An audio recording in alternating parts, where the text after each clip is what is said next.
السلام عليكم ورحمه الله وبركاته متابعي قناه مطبخ رقيه. كنتمنى نلقاكم هذا الفيديو في اتم الصحه والعافيه. اليوم مع اقتراح جديد ووصفه جديده وسهله وفي المتناول. غنشارك معكم هذا الميني كيك بالكاكاو بواحد الكريمه سهله. كنتمنى تنال الاعجاب ديالكم، والى عجبكم الفيديو ما تنساوش تخليو لي واحد لايك وتبارطاجيو الفيديو مع الاصدقاء في المواقع التواصل الاجتماعي باش ان شاء الله تعم الفائده. دابا بلا ما نطول عليكم اكثر من هكا ندوزو المراحل ديال التحضير والمقادير.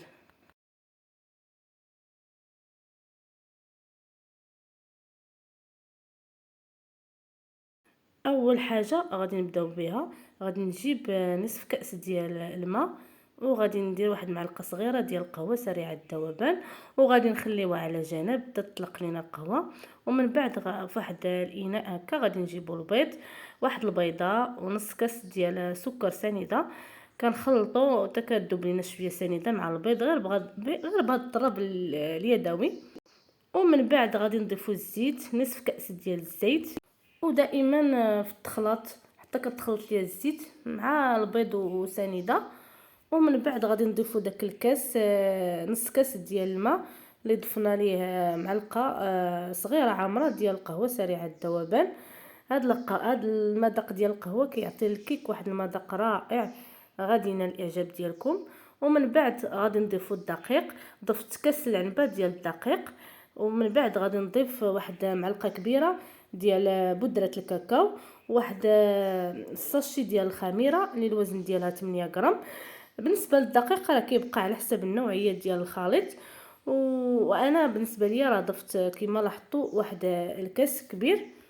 المهم نحصلوا على هذا القوام ديال الخليط اللي غادي تشوفوه في الاخير، يعني ما كيجي ثقيل ما كيجي خفيف، على هذا الشكل كما شفتوا. صافي غادي نجيبوا، غادي نحطوا الخليط ديالنا على جنب، وغادي نجيبوا لي ميني مول ديالنا الصغيورين. يمكن لكم ديروا اي يعني مول عندكم، اي زعما شكل عندكم، من غير هذا اللي انا استعملت. صافي ودهنت هاد المولات الصغيرين بالزيت ورشيتهم بالدقيق. صافي وكنعمرو يعني كنعمرو بالخليط ديال الكيك. كل يعني مول كنديروا 2 معالق كبار باش يجيونا مقادين وما تفيضش لينا، يعني ما يفيضش لينا الخليط في الفرن. وانا في هذه الاثناء راه مسخنه الفران من الفوق لتحت على 180 درجه. ضروري تشعلوا الفران من الفوق لتحت باش هكا يعني ما يفيدش لكم الكيك ويخسر يعني الشكل ديالو. صافي كنبقى مستمره كنعمر في هاد المولات الصغيورين حتى كنعمرهم وكندخلهم للفران. وفي هاد الاثناء غادي ندوزو باش نحضروا الكريمه اللي غادي نديروا الوسط ديال هاد لي ميني كيك. عندي 2 كيسان كبار ديال العنبه ديال الحليب، 2 معالق كبار ديال السنيده حتى 3 معالق على حسب الذوق ديالكم. ودرت هكا 2 معالق كبار ديال كريم باتيسير، غير معلقه ممسوحين. انا بالنسبه للكريمه ما بغيتهاش تجي يعني واقفه وعاقده، بغيتها هكا تجي سايحه. صافي كنحركوا هكا على البارد وكنديروها على النار اللي كتكون مهيله دائما مع التحريك المستمر باش ما ينزلش لكم هذاك الكريم باتيسير القاع ديال الكاسرول ويتحرق لكم. صافي من بعد ما كنحصل على هذا القوام كما شفتوا راه كيجي خفيف نوعا ما، ضفت معلقه كبيره ديال الزبده. صافي وكنطفي انا في هذه الاثناء راه طفيت البوطه، يعني الزبده راه كتذوب غير في الحراره. ومن بعد كندير الكريمه ديالي في هذا الاناء وكندخلوها للثلاجه وكنخليوها تبرد تماما، وكنغطيوها بهذا السلوفان ونحاولوا يعني يجي هذا السلوفان ملامس للكريمه باش ما تشكلش لينا هذيك القشره.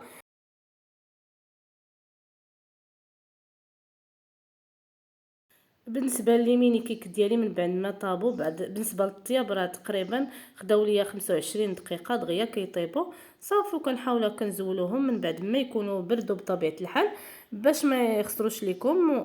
صافي وكنحاول نزولهم هكا من المول على هذا الشكل. صافي كنخليوهم يبردوا واحد شويه. ومن بعد غادي ندير الكاكاو كما لاحظتوا راه كتجي كيجي الكيك رطيطب ودغيا يعني هشيشه. ردوا مع البال راه دغيا يعني بالنسبه للكيك راه كتجي هشيشه، غير ردوا مع البال.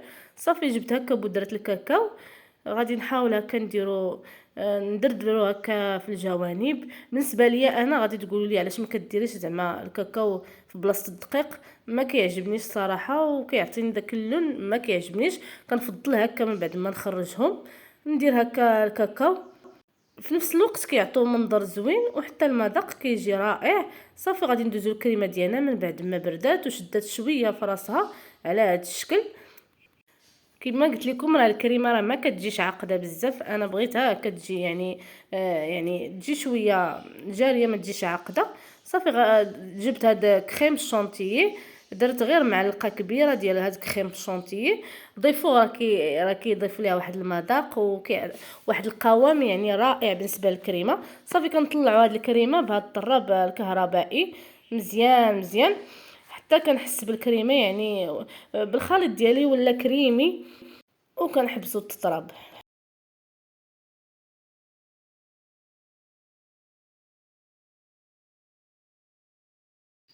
القوام ديال الكريمه كما شفتوا ولا على هذا الشكل رائع، ويعني كتجي كريمه يعني لذيذه بزاف بزاف.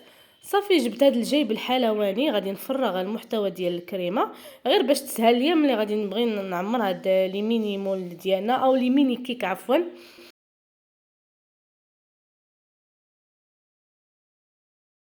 صافي جبنا الكريمه ديالنا وغادي نعمر هاد التقيبات ديال هاد لي ميني كيك على هاد الشكل. صراحه وصفه لذيذه واقتصاديه وغادي تنال الاعجاب ديالكم بطبيعه الحال. دائما كما عودتكم كنحاول نقترح معكم هاد الوصفات اللي كيكونوا ساهلين وفي المتناول، وكنتمنى يعجبكم المحتوى ويعجبكم الاقتراحات. صافي كنبقى مستمره حتى كنكمل كامل من هذا لي كيك وكنعمرهم كامل. وبالنسبه للتزيين كيبقى اختياري، يعني اي حاجه متوفره عندكم يمكن لكم تخليوهم غير هكا يعني صافي قضيه الغرض، اولا تزينوهم بشي حاجه عندكم. بالنسبه لي انا عندي هاد الحبيبات ديال الكوكيز هما باش زينت، يعني ما حاولتش نضيف شي حاجه اكتر من هكا. وعاود دخلتهم من الثلاجه يبردوا واحد شويه، ومن بعد ما كنخرجهم من الثلاجه كنقدمهم لكم على هذا الشكل. كنتمنى ينال الاعجاب ديالكم وتجربوا هاد لي ميني كيك لذاذ بزاف. بحكم يعني كما كنعرفوا كاملين المذاق ديال القهوه كيتواتى بشكل كبير مع المذاق ديال الكاكاو، وزدنا عليها هذاك الكريمه يعني اقتراح لذيذ بزاف واقتصادي. جربوه وردوا عليا ان شاء الله. غادي نحاول نقطع معكم وحده باش تشوفوها كي كتجي من الداخل.